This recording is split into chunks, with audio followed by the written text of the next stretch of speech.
Welcome to the My Name is Human Earth2.io podcast brought to you by E2.news. My name is Human Hazy. And my name is Human Kangy. And we want to give a special shout out to Oliver Jones again for that intro music. Amazing as always. And we got a fun little show. It probably won't be as long as our normal show today, but we do have some interesting topics to talk about. And we're going to start with Insane Asylum. What do you mean by that? Are you referring to activity or are you referring to a profile picture? Both. A little bit of both? Yeah. All right. Well, I'll jump into this a little bit. I'll set the stage. Over the last few days, there have been some pretty large purchases made by a new user. Hazy, do you want to cover what a couple of those purchases were? Well, first, let's go into some of the background here because things have changed since he first popped onto the scene. So he originally was going by the username The Outlaw. Yes. And he had a logo of a kind of like a crypto NFT site. I forget the name. Forget the name of the company. But then that changed. Now he is the Joker. And he has a picture of the Joker as his profile picture. He changed his disc. So I reached out to him on Discord trying to kind of get just anything from him really, just because I kind of wanted to know a little bit about him. And he sent me one sentence. Hey there, don't have a lot of time, but feel free to have a chat. And I sent him a couple questions he never answered. So we're talking about you, dude. Sorry. Well, hopefully we can get a little bit more info on him, but let's God, I want to talk about some of these purchases because they are impressive. This person's already vaulted to number 16 on the leaderboard for money invested. So one is Stonehenge. That was a 9-tile Class 1 United Kingdom. That was valued at $122, purchased for $10,000. Yeah, and I think the one that really got him on the board, though, was because he did it with a popular Twitch or 2 streamer, the guy who's number 2 on the leaderboard behind Predict, Willie. He bought Machu Picchu for 98 tiles, Class 1 for 20 grand. Yeah, that is the one that definitely, I think, pushed him to the forefront of everybody's minds. And yeah, everyone started talking about him right after that. Yeah, and from what I had heard, Willie had set that price as, not necessarily aspirational, but what he had valued it at. And I guess it worked. So, It did. So let's talk about some of the other properties here. We have the Leaning Tower of Pisa. Right, and that was a $5,000 purchase. For 10 tiles. Right. And then there was also the Sydney Opera House. Right, and that because it's 178 tiles, that was valued at 2,000, but was still purchased for 8, so still significantly over. Yeah, that one wasn't terrible. That one actually, that's a pretty significant property. So, Lamborghini headquarters, 175 tiles in Italy. What did he pay for that one? Oh, he paid under land value. Wow, he got a bargain. He paid $2,500 for that. It's a person that, all things considered, may have some very serious plans and knows exactly what they want and is willing to pay, obviously, quite a premium to get it. Because there is a bit of a theme to some, there's also the ancient Olympia grounds, which was a $1,200 purchase. And just a lot of these properties they're not just landmarks or tourist attractions. And in some cases, they're obviously quite old and represent some, borderline cradle of civilization type thing. So, yeah, I don't know what the plans are. I'd love to hear what the plans are because you've got to have something to drop this kind of coin. So let's talk about Maldives. Yes. So this is something that I jumped on right before we got on the call here. And I just noticed he changed the name of the 237 tile property he had. It now says Fusi Island, Sheraton, Maldives, Full Moon Resort and Spa. So he changed the name to I'm pretty sure it didn't have that on there before, to the resort name.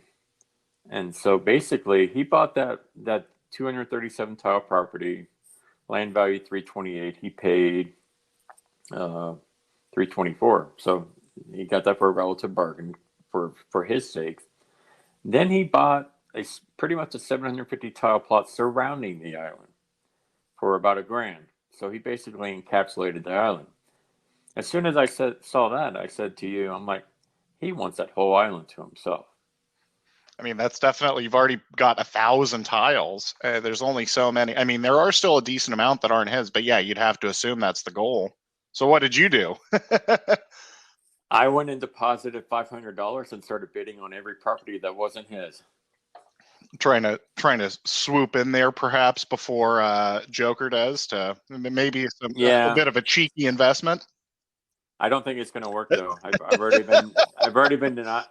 been denied a few times, and I think people are onto the Joker. So my bids are going to be in vain, and now I have another $500 to go spend on discounted class one. Well, I mean, that's a bit of a champagne problem, because you also, I mean, hey, you moved a property today too, so Yeah, I did move I did move a Sharjah class one, 750 tiles for $650. So I made $500 profit on it. very So nice. I mean, and I mean, I just feel like the Dubai UAE hype has died down, and like I wanted to get something for that while I could. I'm gonna keep the water park unless someone buys that for a high price, but I'm gonna keep my water park and leave it at We that remain neighbors for now, at least. That's good news. for now. Unless someone wants to pay good money, then they can And have then you it. got to live next to me. So, Yeah. well, yeah, I think we've talked about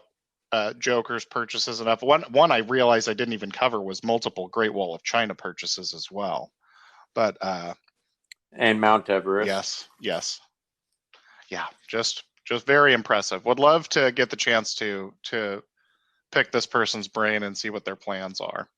But So the last one that I wanted to talk about that was the mega city in Tuvalu that he bought, and it's actually some really cool tile art there. It has Batman, it has the Joker, which I'm sure is why he decided to buy some tiles there. And so I've been buying Tuvalu Class Two properties for the last week or two, so that was actually a benefit for me when he did that. So I went and bought some more just because I wanted Tuvalu land anyway, and that just take advantage of the little cool up mega city over there. yeah, you showed me the tile art, and it's definitely very cool. And I mean, I'm just going over to Stats website right now to see 24 hours what sold the most, and Tuvalu has sold, at the time we're recording, almost 14,000 tiles over the last 24 hours, and that is the most for any nation. So Yeah, so I basically surrounded the Joker and I surrounded like the tile art at the bottom with my tiles, and within an hour, people had surrounded the tiles I had bought. So it moved pretty quickly. yeah, I'm taking a peek right So now. Yeah, very impressive. If you're somebody that's holding Tuvalu, you might get a few extra pennies in lit from this. yeah, so what do you think this person is? What is he doing? What are his motivations? What are his plans? So there was speculation from some of my colleagues that he's basically an investor, and he's representing a business, and that's why he had that business logo on his avatar at first, but then he removed it. And my speculation was that he was just part of the community there and was using that logo. So I don't know if he represents a business, but what do you think what is he doing? Well, I mean, yeah, as far as like the Tuvalu megacity, that seems like a fun type of project that we've seen before. But if we look at some of the other purchases, there are seemingly a few different uh, what's the word I'm looking for? A few different tentacles to this portfolio. Because I mentioned we've got some very old landmark type things, but we do have the Sydney Opera House, and then there's multiple Lamborghini properties, so that's a bit different. And we've also got, I think, that Lake Tahoe as well as the Maldives properties are more in the sort of traditional vacation destination type realm. So there's different things going on here. But it's really hard for me to speculate specifically on those monster purchases on Stonehenge, Machu Picchu, and Leaning Tower of Pisa. Yeah, it just doesn't seem like there's no rhyme or reason to what he's buying, and that's what kind of confuses me. And that's why I kind of joke about the insane asylum, because his behavior is erratic and a little crazy, and kind of like the Well, Joker. So it's kind of I do interesting. think that there's some if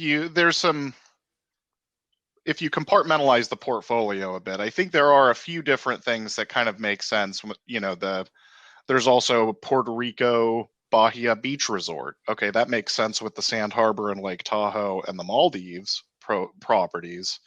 But yeah, it's a fascinating one. It's a person that has exploded onto the leaderboard in under a week.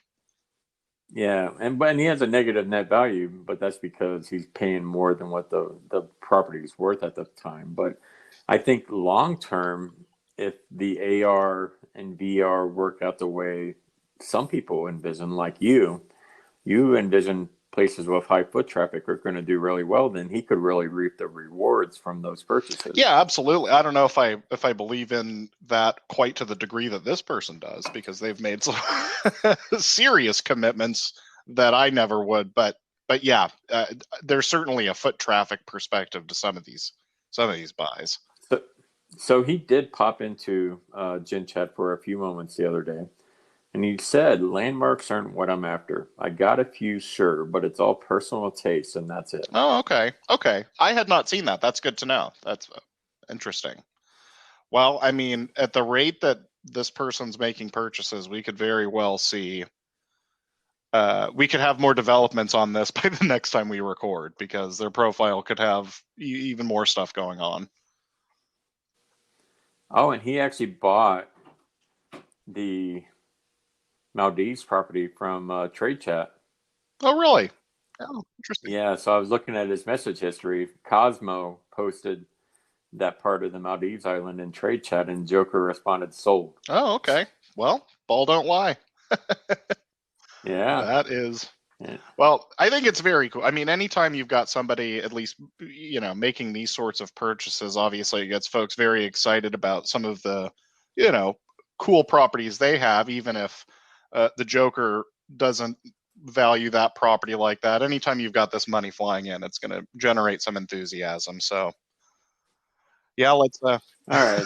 So we talked enough about him. It's just interesting to me. It's like I'm trying to figure out what his game plan is, and I just don't think he has one. I don't know. Well, maybe we'll be able to get the Joker on the show at some point and find out. I'm It's trying, but he he's kind of elusive. I do want to get him on, but I don't know if we'll be able to.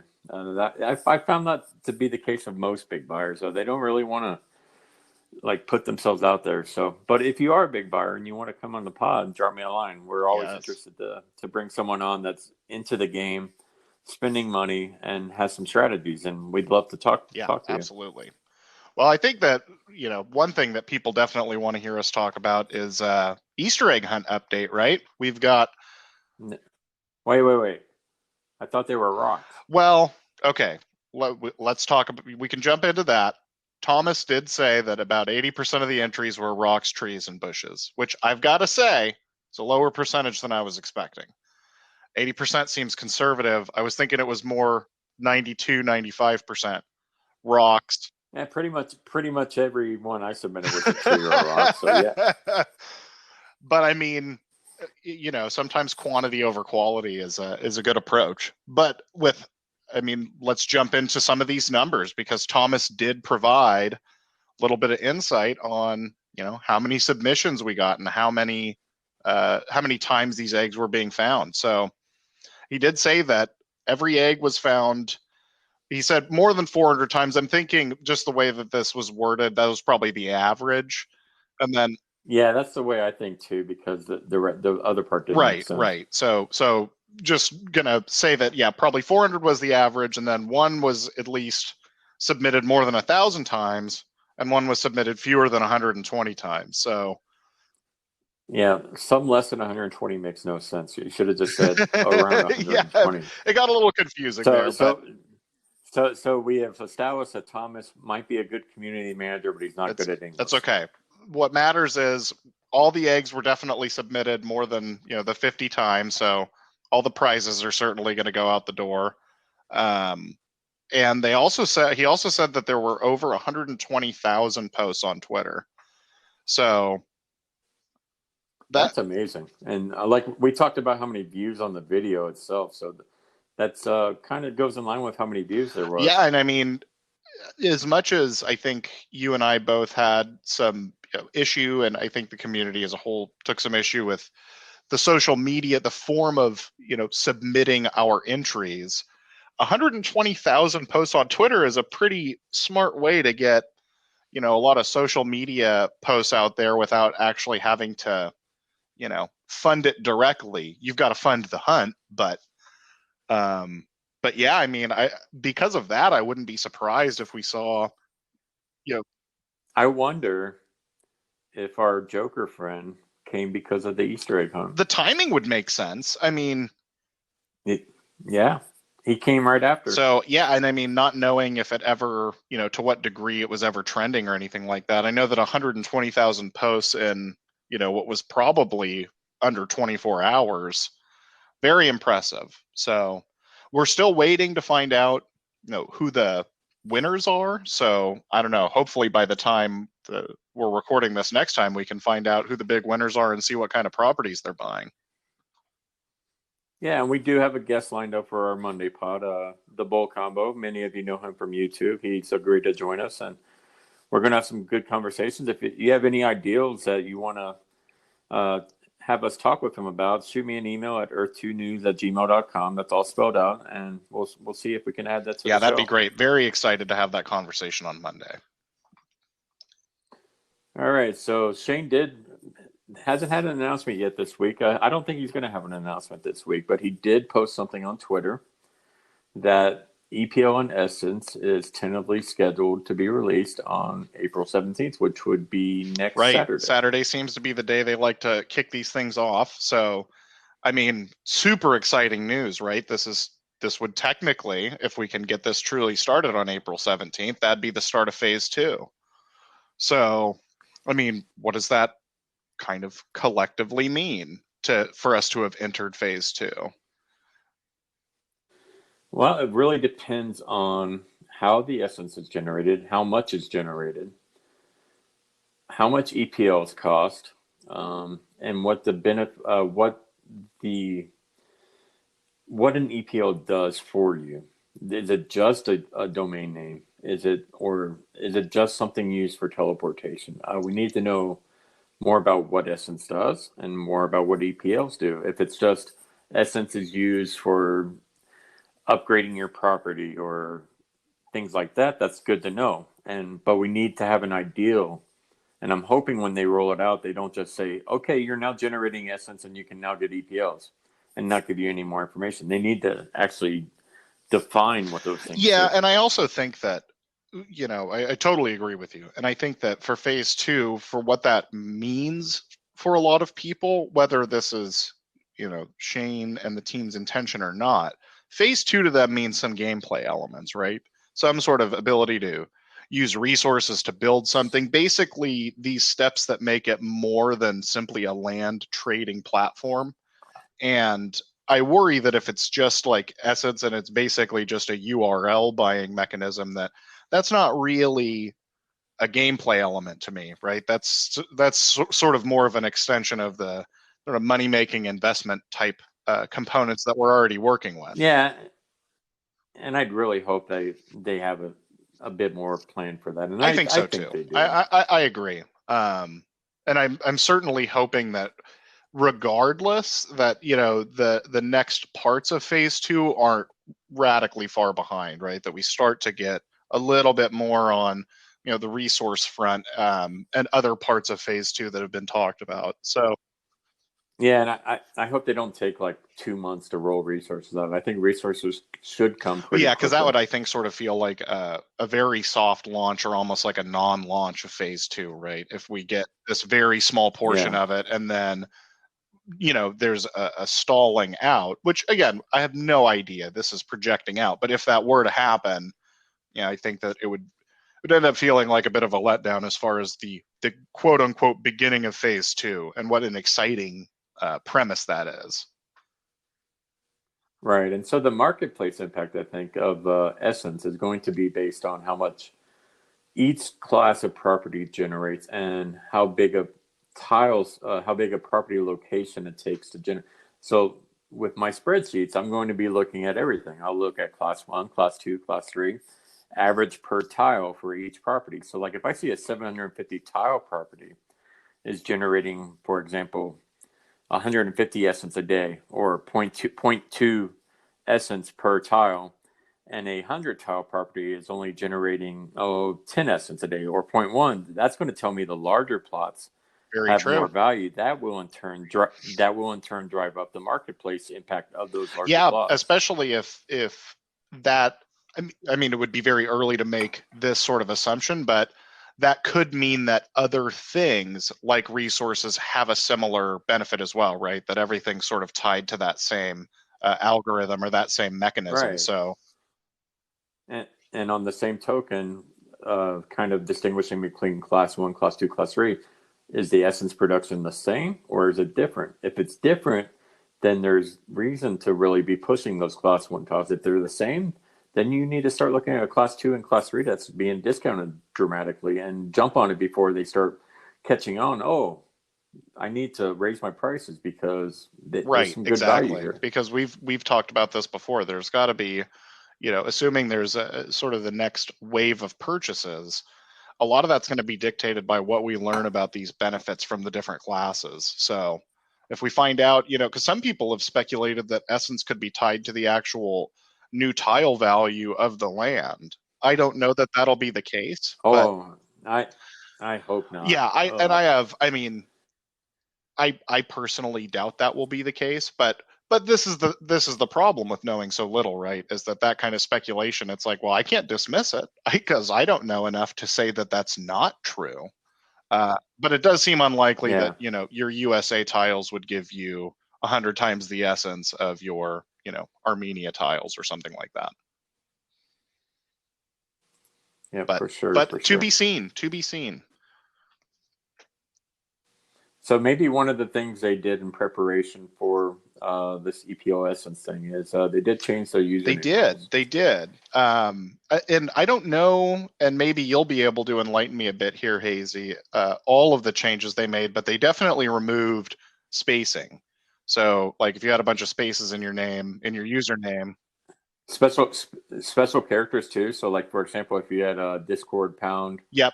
pound sign 1170, they removed Yes, the I pound saw sign. that as well. Yeah, and I think I had like E2.news or something. I think it even got rid of the period, but I could be. Mhm. Yeah. So basically, the only thing you can use Right. is And letters and that, numbers. is as far as pre-existing sort of issues, one thing that potentially solves is the submitted a bid for usernames, where people try to scam the owner of the land into thinking a larger bid was submitted than there was. Um, but so it's kind of an anti-fraud effort. Yeah, and I've seen some complaints that people can't promote their website or their whatever endeavor they're trying to promote. And I get that, but I'm hoping maybe eventually we'll have a profile page that people can visit where you have a about you thing where you can actually enter all that information. But I don't think having 100 character username, which I kind of did have one of those long usernames, I think having removing that ability to just put like Discord ID, your 5% off code, having all that in a username, this kind of got Yeah, and I mean, ridiculous. there's also some things that, frankly, they could introduce to the platform that would reduce the need. Like you said, you could promote your own, your personal company or something on your own profile page in a different way, or like the Discord referrals, or I shouldn't say referrals, but people giving their Discord username. If there was a way to communicate within Earth 2, you wouldn't necessarily need to direct Yeah, them for to a example, third party to do so. right. So having like the profile page, or even just having your Right. avatar clickable, and when you Well, right now it goes to your profile page. So having something on your profile page that could kind of give people how to contact you, because without an in-game chat system, which I is so needed, because like like you said earlier today, you can't even find your own brother's property without looking back at one of your Right. sales that you've made to him. Or I can't find your profile easily, right? I'd have to either bookmark it or find the property that you sold me in Malquane. So Right. So they just really need to and I know that's down on the wish list. I want resources and Essence first, but they really need to start looking at functionality of the well, and website it as could, I well. mean, as far as the communication stuff, that could be a bit of a money-making endeavor in the long run, because think about all of the negotiations that are done sort of silently through bids and counter bids, and how much more quickly that could be negotiated through a chat function, right? It's just so much slower to do it strictly through bid and counter bid. So Right. So have you bought any land in the the last day? last day, I actually have made a few purchases. Have you noticed something when you I go to did. submit your So earlier purchase? today, I was just making a small purchase in a mega city, and I was asked to submit some CAPTCHA type information. I was asked, I think, to identify some motorcycles. Um, Yeah. So bots are going to be gone. At least buy bots are going yeah, to be gone. definitely. And I mean, in the last podcast, we talked about, using these premium marketplace services. Ultimately, somebody that's actively at their computer is still going to be able to go through the CAPTCHA process and make that purchase. But still, at least that's somebody that has to physically be present, physically making the decision to make a buy, instead of, I know you've had this happen where you set a price that's low enough and it sells instantly, and you just know that there's no way that somebody could have found it that quickly. So Or they found it like they're literally sitting at their computer watching the screen refresh. Oh, there's a one yeah. cent bid. Click buy. Yeah, I'm very happy to see this. I Yeah, I am. Even though it's a little bit annoying because I always mess up the Yeah. captchas. Like it it has to pick a crosswalk, and I pick everything that looks like a crosswalk. But apparently, that top one in the right corner was a Yeah, crosswalk also, and I missed it. they were asking me to identify motorcycles and throwing bicycles at me, and I'm just thinking, you're trying to you're messing Yeah, with my that too. eyeballs. I'm like, or or pick a bicycle and it's a motorcycle on the screen. So I just skipped it because it says if there's none of the above, skip. So I skip and it takes me to another screen. I'm like, well, Yeah. whatever. You got to give it another shot, Hazy. Well, yeah. Ultimately, though, I mean, Well, it's great, and it's also, I think it's good to see that they can roll out some of these changes and updates without, massive like server downtime. I know that when they were making the update, there were some people that got a little bit messed with in the immediate update, but nothing like the server being down for multiple hours. So could be a good indication for future updates.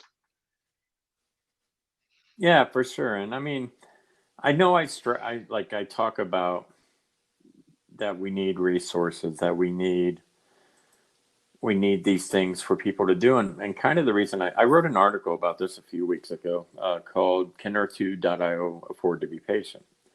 And I argued that they can't. And there's a lot of reasons for that. Basically, if you lose your user engagement, they're going to get disinterested and they're going to pull out of the game. And a recent tweet from one of the probably bigger members of Earth 2 community, E2 Kraken, he tweeted, "Our Discord is basically in hibernation. Lots of people have pulled the pin across E2. Some have gone over to competing clones. I've gone into energy saving mode. Market values have been stagnant for months now. Was really hoping for a substantive announcement at Easter. A shame." And so it's tweets like this that really make me think that they need to show some more urgency, because they're going and there'll always be an influx of new people. That's fine, but if you lose more people than you bring in, it's going to be a problem. And sure, marketing might bring people in, but the other problem is if you're going slow, it gives other people the chance to pass you. and that's my biggest Yes, worry with I Earth 2. completely agree with that. I've never really doubted the team's long-term vision or ability to execute that vision with enough time. But now that this idea is out there, and I mean there were already other sort of virtual real estate platforms even before this.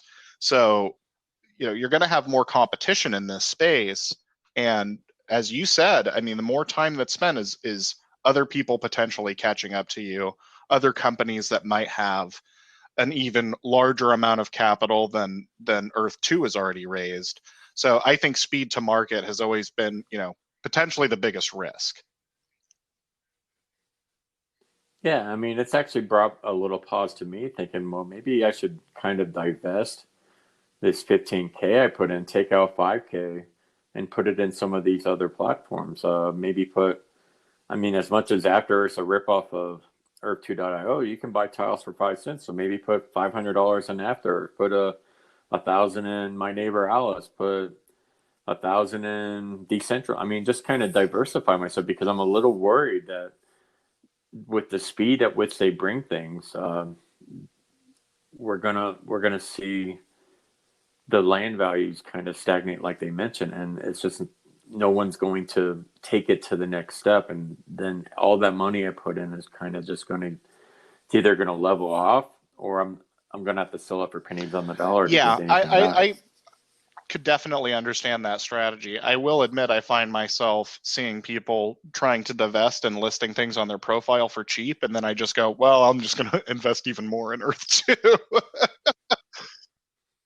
Oh, and that's what I've been doing. But I mean, I did throw $75 on After just to kind of check it out, just to see if it would work, and it was interesting. I probably won't throw more than 500 on there ever, though, just because it seems shady and I don't trust them.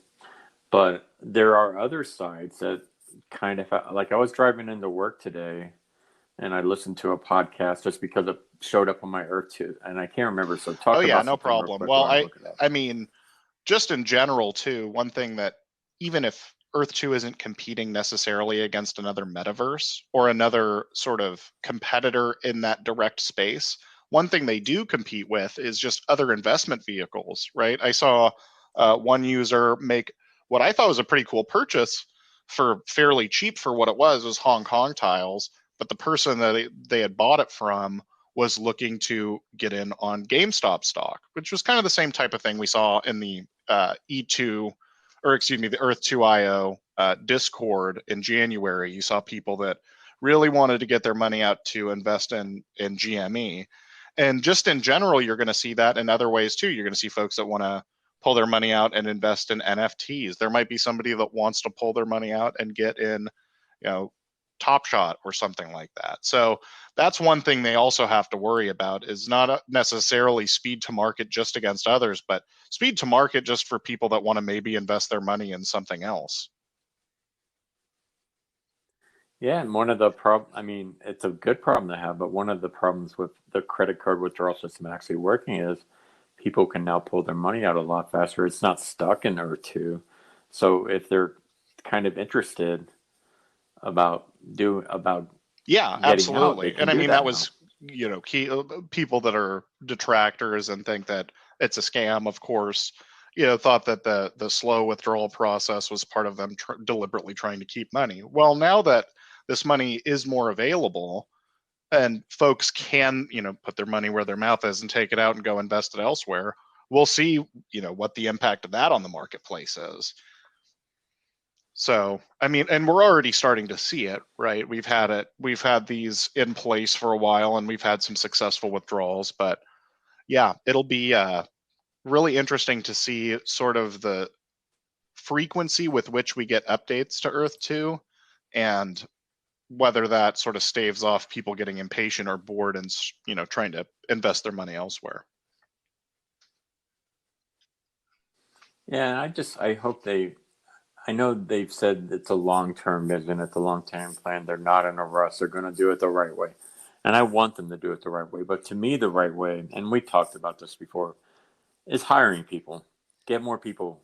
Start pushing through projects.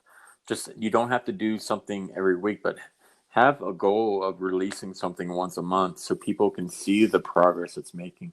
Keep the users engaged. While you and I like buying tiles and playing the marketplace, we're the minority on that. The majority Right. are Well, and looking I for think for a things to lot of do. people too, it's, you can't just continue to pay money necessarily. There's, some folks have invested what they're willing to invest, and they want to be able to do something a little more than what's currently available, understandably. So, but, at the same time, it's only been from the very beginning, we're at 5 short months. So, so much has been done, but also, even with that, there's so much to do, so many things left to do. And, for every announcement is made, it's always going to be the next thing, I mean, we've joked about the transitioning from win Dubai to win Saudi Arabia, but it's happened, right? We see that. So, and when Saudi Arabia happens, I it's mean, going to be win I mean, Israel, right? It's not going to end. So, well, and the reason for that is it's such an easy way to flip. It really, I mean, Lord, I flipped three 750s. For I paid 100, 200, like $350 for them, and I got back 915.50, $2,000. So that's a seven yeah, times profit yeah. for And no I work. certainly don't blame people for looking for that next thing. But yes, I think the gameplay elements, even for the folks that are looking for, we all want to make money, but we also want to enjoy this game. And so getting some of those gameplay elements going, I think we are in agreement. We want it to be done right, but the quicker the better. And it's some sort of Goldilocks thing that I'm asking for, just the right speed and quality. But it can be a balancing act when you're trying to deliver such a broad vision. Yeah, and the thing is, I mean, do I want to make money? Yeah, I wouldn't have thrown so much money in just to play a game. It's obviously for me both a game and an investment, more so an investment than a game. Uh, I mean, if I just wanted, if it to me, if it was just a game with a little bit of investment, I might throw $500 into it, kind of like I'm going to do with After Earth. To me, After Earth's just a pure gamble. This one I actually had some hope for. I still do, but I just and they need to really look at what the competitors are doing in this marketplace. They need to look at how some people are already trying to use augmented reality in their virtual land, and they're already implementing it. They already have. I don't remember the name of the game, but they already have augmented reality where there's like treasure Right. chest in the middle of a street where you can use the augmented reality to go grab the treasure. And R2 doesn't have anything close to that yet, and they need to speed things up, or they're going Yeah. to just Yeah, get well, I left in mean, the it'll be dust. interesting. Like that example you gave, is that vision as comprehensive? Well, maybe it won't matter if people are, simply interested in those, different elements, even if they're getting them across, different platforms or different games. But I do think, though, I personally have been, you know, fairly happy with the progress made, but I'm very, very much looking forward to these phase two elements that at least get into like resource generation and maybe starting to build uh, our own buildings and our own assets. So, just an interesting side note, just because I have to bring it up now. While doing this YouTube search to find that stupid video that I saw that I couldn't find, I see two videos. The Batman takes place on Earth 2. The Batman will be on Earth 2. Apparently, on Earth 2, there is going to be in the Marvel Comics universe or DC Comics. I don't know which comic that's on. All Batman's going right. to be I on Earth mean, 2. if that's like a truly officially licensed sort of thing, then that sounds great. The more tie-ins, the better, right? But No, I think I no. What I'm thinking is the comic book world I actually see has what an you're Earth saying. 2, and so that kind of mega city that they're creating is kind of genius if that's actually the case, because people that watch the movie and then say I'm going to go look for Earth 2, and and they're going to find that mega. That's kind of interesting. I never knew about that. That's the Well, kind of thing that you get also when you do means that, random you know, YouTube the searches. our user, the Joker, needs to drop some coin, get that EPL, and get those. Make sure that those properties have the correct routing. Now everybody that's listening to the podcast is going to be like trying to buy up EPLs for obscure Batman universe characters. Yeah, and like I said earlier, I wanted to buy the world's largest mental institution and try to sell it to them, but unfortunately, it was in the USA at Yeah, $50 a tile, so yeah. I It's too just bad it wasn't going to wasn't in Belarus or risk that kind something. of Something a coin. little bit more affordable. But now the Joker's probably going to listen to this podcast and be like, "That's I a mean, brilliant idea. we'll I'm going to see. go We'll buy see. it." I very much expect that when we're talking on Monday, that some changes will have been made to that profile, and we might see some additional, like 4 or maybe even 5-digit purchases. But who knows? Who knows? Time will tell. Okay, so the giveaway, we're going to run it through till Monday. So listen to the last podcast and listen to the ads. There's some instructions on the giveaway. We have about 5 entries right now, but it's a $50 cash giveaway. So please do go check out the What You Driving podcast and listen to the advertisements. They give you instructions on how to enter the giveaway, and we will announce that on probably not Monday's episode because we have the bull combo on. We'll probably do it on the Thursday or Friday episode. So please do go follow us, subscribe to us, leave us a review, a 5-star rating, or 1 star if you The think we choice is suck. I mean, yours. but yeah, but I mean, we are the best Earth 2.io podcast out there. Oh I wait, mean, we're the only sometimes one. if you Yeah, can't see, be we're the the best. best, you just have to be the first. So Yes. So we do appreciate you listening. Our numbers are growing, so we do know people are out there listening, and we appreciate that. And until next Monday, this is the My Name is Human podcast, brought to you by E2.news. We are an Earth 2.io yep, it's podcast, been a and blast, Kangy, as Hazy. always, it's been real.